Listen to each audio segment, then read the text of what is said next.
با نام و یاد خداوند بخشنده مهربان، خداوند خوبی ها، عرض ادب و احترام دارم خدمت همه شما اولیای عزیز. امیدوارم هر کجا که هستید حال دلتون عالی باشه. عزیزای دل، بنده شرمین ملایی هستم، مربی مهارت زندگی کودکان که توی این فایل میخوام به صورت خلاصه مهارت زندگی رو براتون تعریف کنم و همچنین هدف از آموزش این مهارت زندگی رو برای کودکان به طور خلاصه بگم.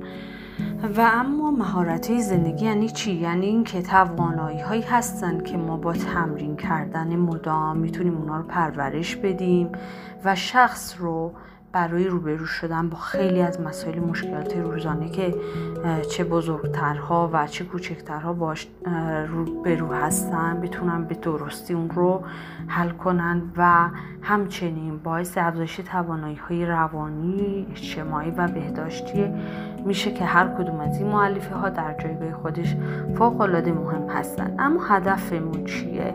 اینه که فرزند شما بهداشت جسمی و روانی داشته باشه و بتونه به شخصیت توسعه یافته‌ای دست پیدا کنه و با تغییر یه سری از رفتارهای اشتباه و یادگیری رفتارهای جدید بهترین عکس‌العمل رو در مواجهه با مشکلات داشته باشه.